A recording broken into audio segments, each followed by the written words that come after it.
तिरंगा, और ये तिरंगा क्यों नहीं झुका आज तक। यहाँ मातृशक्ति बैठी हुई है, मैं उनके सम्मान में 4 पंक्तियां पढ़ना चाहता हूँ।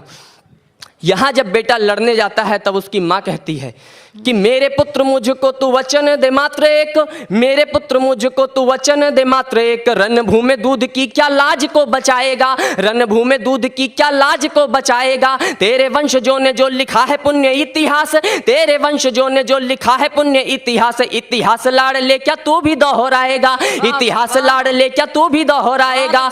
और अगली पंक्ति में, अगली 2 पंक्तियों में बेटा जो अपनी माँ को उत्तर देता है, अगर वो उत्तर सुनकर आपका सीना गर्व से चौड़ा हो जाए तो मुझे बता देना कि मैं महाराष्ट्र की धरती पर काव्य पाठ कर रहा हूं कि बोटी बोटी कट जाऊं इंच इंच बट जाऊं। बेटा अपनी माँ को उत्तर देता है बोटी बोटी कट जाऊं इंच इंच बट जाऊं, इंच इंच बट जाऊं, बोटी बोटी कट जाऊं, लाडला न पुरखों की नाक को कटाएगा, लाडला न पुरखों की नाक को कटाएगा, या तो ये तिरंगा मैं लपेट घर आऊंगा माँ, या तो ये तिरंगा मैं लपेट घर आऊंगा माँ, या तो ये तिरंगा सीमा पार फहराएगा, या तो ये तिरंगा।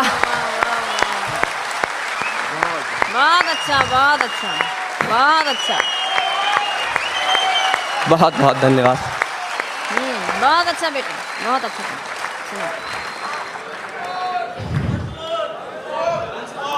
ठीक है, मुझे फिर से पढ़ने के लिए कहा जा रहा है, मैं पढ़ता हूं मगर इसी तरह से सुनिएगा जिस तरह पहली बार सुना कि मेरे पुत्र मुझको तू वचन दे मात्र एक, मेरे पुत्र मुझको तू वचन दे मात्र एक, रणभूमि दूध की क्या लाज को बचाएगा, रणभूमि दूध की क्या लाज को बचाएगा, तेरे वंशजों ने जो लिखा है पुण्य इतिहास, तेरे वंशजों ने जो लिखा है पुण्य इतिहास, इतिहास लाड़ ले क्या तू भी दोहराएगा, इतिहास लाड़ ले क्या तू भी दोहराएगा, बोटी बोटी कट जाऊं इंच इंच बट जाऊं, इंच इंच बट जाऊं, बोटी बोटी कट जाऊं, लाडला न पुरखों की नाक को कटाएगा, लाडला न पुरखों की नाक को कटाएगा, या तो ये तिरंगा मैं लपेट घर आऊंगा माँ, या तो ये तिरंगा मैं लपेट घर आऊंगा माँ, या तो ये तिरंगा सीमा पार फहराएगा, या तो ये तिरंगा सीमा पार फहराएगा, या तो ये तिरंगा। और जब ऐसा ओज, ऐसा साहस देश के पास हो, फिर भी हमारे देश के प्रधानमंत्री को लाल चौक पर तिरंगा फहराने से डर लगता है। आज़ादी के इतने साल बाद भी हमें किसी अपने ही प्रदेश में तिरंगा फहराने के लिए आंदोलन करने पड़ते हैं, यात्राएं निकालनी पड़ती हैं। मैं देश की नौजवान पीढ़ी की ओर से प्रधानमंत्री जी को आश्वस्त करना चाहता हूं कि लाल चौक है अभिन्न अंग मेरे देश का, तो लाल चौक है अभिन्न अंग मेरे देश का, तो चौक की पवित्र भूमि कौन छीन पाएगा, चौक की पवित्र भूमि कौन छीन पाएगा, देश पे धरो जरा भरोसा मनमोहन जी, देश पे धरो जरा भरोसा मनमोहन जी, देश का जवान हर जंग जीत जाएगा, देश का जवान हर जंग जीत जाएगा, देश का जवान हर जंग जीत जाएगा, कैप्टन मनोज अशफाक की प्रथा पे देश, कैप्टन मनोज अशफाक की प्रथा पे देश, बलिदानियों की वही रीत दोहराएगा, बलिदानियों की वही रीत दोहराएगा। और अगली पंक्ति, अगर देश की सेना के सम्मान, अगर देश की सेना का सम्मान कर दिया हो तो एक एक व्यक्ति मुझे आशीर्वाद देना कि कैप्टन मनोज अशफाक की प्रथा पे देश, कैप्टन मनोज अशफाक की प्रथा पे देश, बलिदानियों की वही रीत दोहराएगा। एक बार सेना को आदेश दे के देखिए तो, एक बार सेना को आदेश दे के देखिए तो इस्लामाबाद में तिरंगा फहराएगा, इस्लामाबाद में तिरंगा फहराएगा, इस्लामाबाद में तिरंगा फहराएगा, इस्लामाबाद में। एक बार आगे से पीछे तक भारत माता की, सबके हाथ उठें, भारत माता की, भारत माता की, भारत माता की। मैं 4 पंक्तियां पढ़ना चाहता हूं, एक छोटी सी कविता पढ़ना चाहता हूं। देश की राजनीति जिस तरफ जा रही है वो सही नहीं है। आप लोग पढ़े लिखे लोग हैं, प्रबुद्ध व्यक्ति हैं, समझ जाए तो मुझे आशीर्वाद दीजिएगा कि हीरे मोती सोने चांदी पन्नों को शमशान मिला, हीरे मोती सोने चांदी पन्नों को शमशान मिला, कंकड़ पत्थर आरक्षित हैं कोयलों को वरदान मिला, कंकड़ पत्थर आरक्षित हैं कोयलों को वरदान मिला, जातिवाद का दानव देश की प्रतिभा को खा जाता है, जातिवाद का दानव देश की प्रतिभा को खा जाता है, जातिवाद का दानव देश की प्रतिभा को खा जाता है, जब मंत्री का बेटा देश में आरक्षण पा जाता है, जब मंत्री का बेटा देश में आरक्षण पा जाता आता है। गली गली द्वारे द्वारे पर राग बुना आरक्षण का, गली गली द्वारे द्वारे पर राग बुना आरक्षण का। संविधान के शीश पटल पर दाग लगा आरक्षण का, संविधान के शीश पटल पर दाग लगा आरक्षण का। सब समान है वाले मुखड़े बिना अर्थ हो जाते हैं, आरक्षण का ग्रहण पड़े बलिदान व्यर्थ हो जाते हैं, आरक्षण का ग्रहण पड़े बलिदान व्यर्थ हो जाते हैं। जातिवाद का बीज अगर ये धरती पर पल जाएगा,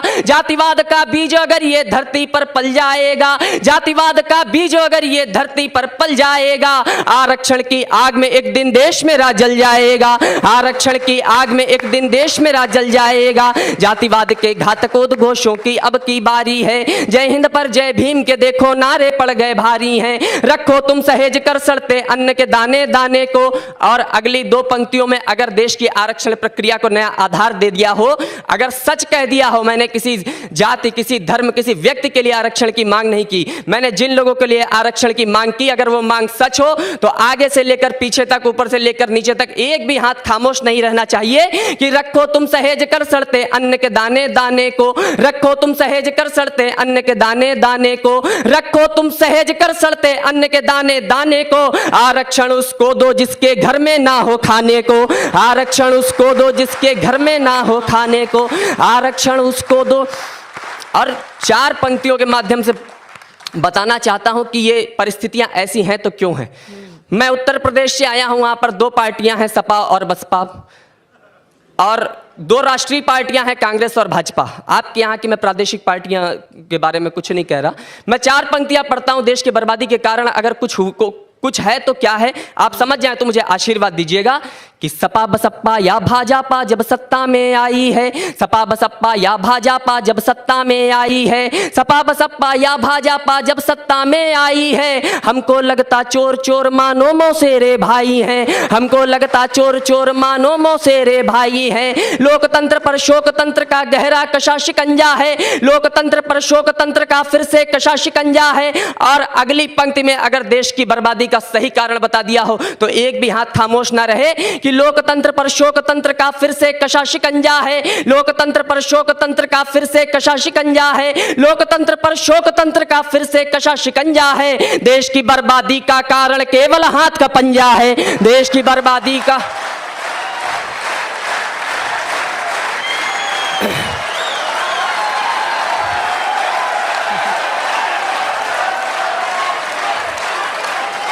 आपने पूरा आशीर्वाद दिया।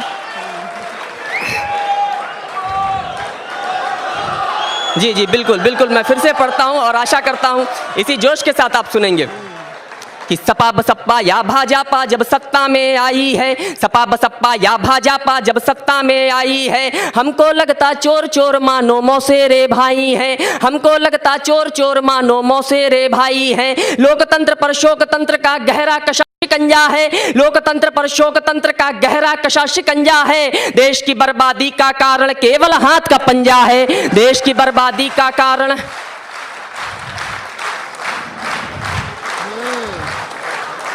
मगर ये परिस्थितियां ऐसी ही नहीं रहेंगी, परिस्थितियां बदलेंगी। नौजवान पीढ़ी जाग रही है। मैं दो पंक्तियां, विश्वास की दो पंक्तियां पढ़ता हूं। अगर आपको लगे कि एक ना एक दिन ये होगा, देश की संसद साफ हो जाएगी, तो मुझे आशीर्वाद देना कि शिथिल शिराओं का शोणित जब सिंधु ज्वार सा उबलेगा, शिथिल शिराओं का शोणित जब सिंधु ज्वार सा उबलेगा, शिथिल शिराओं का शोणित जब सिंधु ज्वार सा उबलेगा, भारत मां निश्चिंत रहो हिजड़ों का शासन बदलेगा, भारत मां निश्चिंत रहो।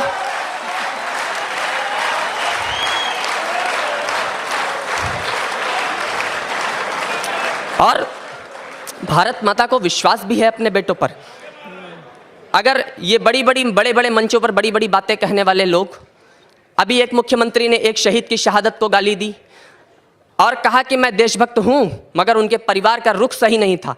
अगर इतनी ही देशभक्ति है तो चार पंक्तियां पढ़ता है प्रख्यात मिश्रा, उन पे अमल करना कि हिम्मत हो तो देशवासियों पर इतना एहसान करो, हिम्मत हो तो देशवासियों पर इतना एहसान करो, एक आध बालक अपना भी देश धर्म पर दान करो, एक आध बालक अपना भी देश धर्म पर दान करो। राजनीति के, और तालियां आपकी अगली दो पंक्तियों पर उठे, एक इतिहास लिखने की बात कही है मैंने। राजनीति की नीति पे हमको भी अभिमान हुआ होता, राजनीति की नीति पे हमको भी अभिमान हुआ होता, राजनीति की नीति पे हमको भी अभिमान हुआ होता, अगर इनका भी भी बेटा सरहद पे कुर्बान हुआ होता, अगर इनका भी बेटा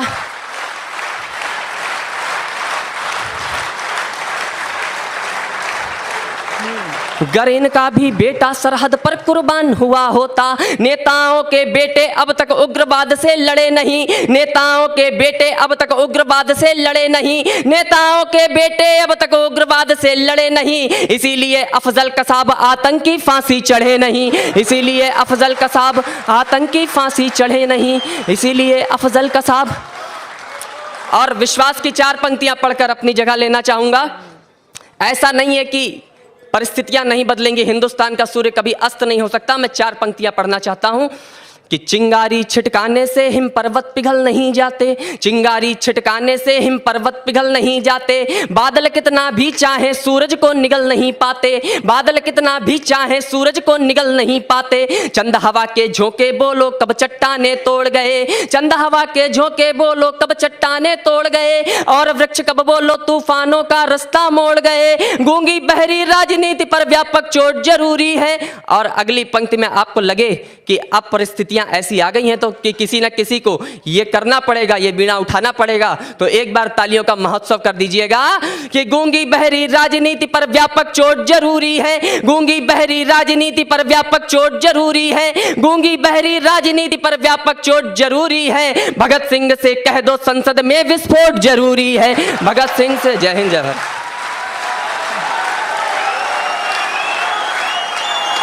बैठो बैठो बैठो बैठो।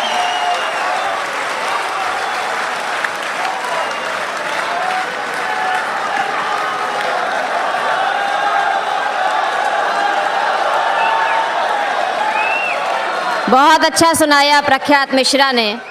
इतनी कम उम्र में जब इनके पास इतनी ओजस्विता है, तो जैसे जैसे ये बड़े होंगे तो ये वटवृक्ष का रूप धारण करेंगे, ऐसी मुझे उम्मीद है। बहुत अच्छा सुनाया। आप लोग एक बार जोरदार तालियां बजाएं प्रख्यात मिश्रा के लिए। दरअसल पहले मैं भी वीर रस की कविताएं सुनाया करती थी, लेकिन मेरी कविताएं सुनकर श्रोता वीर गति को प्राप्त हो जाते थे।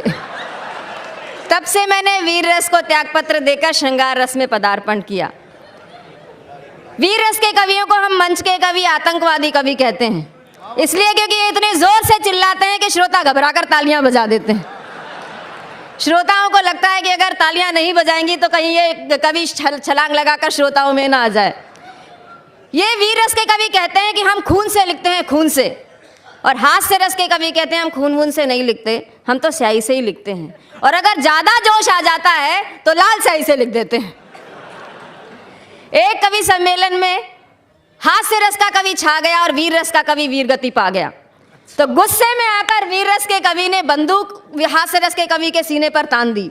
वीर रस का कवि बड़ा जोश में था, लेकिन हास्य रस का कवि होश में था। हास्य कवि ने कहा कि बड़ी अच्छी बंदूक है रही, कितने में खरीदी? वीर रस के कवि ने करते हुए बताया 10,000 रुपए में। तो हास्य रस के कवि ने कहा कि 20,000 रुपए में मुझे देता है क्या? अब 20,000 का नाम सुनकर उसकी सारी अकड़ ठंडी पड़ गई। उसने बंदूक पकड़ा दी हास्य कवि को, और 20,000 रुपए लेकर जैसे ही जाने के लिए मुड़ा तो उसी की बंदूक उसी के सीने पर तान दी। हास्य रस के कवि ने कहा निकाल मेरे 20,000 रुपए वापस। इस तरह से बंदूक भी ले ली और पैसे भी ले लिए। ये होता है जोश और होश का अंतर। अभी इस प्रांगण में, इस सदन में बड़ी गहमा गहमी हुई। आइए थोड़ी सावन की फुहार, थोड़ी श्रृंगार की बूंदें आप लोगों पर छिटकना चाहती हूँ कि लोग जब जब त्रिशूल बांटेंगे, प्रमोद रामावत जी लिखते हैं कि लोग जब जब त्रिशूल बांटेंगे, अमन के हम उसूल बांटेंगे, आप रखिए दुकान कांटों की, हम तो बस्ती में फूल बांटेंगे। सुरेंद्र दुबे जी एक पत्रिका निकालते हैं, कवि सम्मेलन समाचार, जिसके संपादकीय में इन्होंने लिखा कि कवि सम्मेलन कवियों और श्रोताओं के बीच एक रात का इश्क होता है। इस इश्क में जितना जुनून होगा, जितनी दीवानगी होगी, जितना पागलपन होगा, ये इश्क उतना ही कामयाब होगा। और कहा भी गया है कि जब इश्क एक तरफ से हो तो सजा देता है, और जब दोनों तरफ से हो। क्या बात है, सारे समझदार श्रोता यहीं आ गए हैं। और मोहब्बत का मजा तब है न हम सरके न तुम सरको, और सरको तो यूं सरको कलम कर दो मेरे सर को।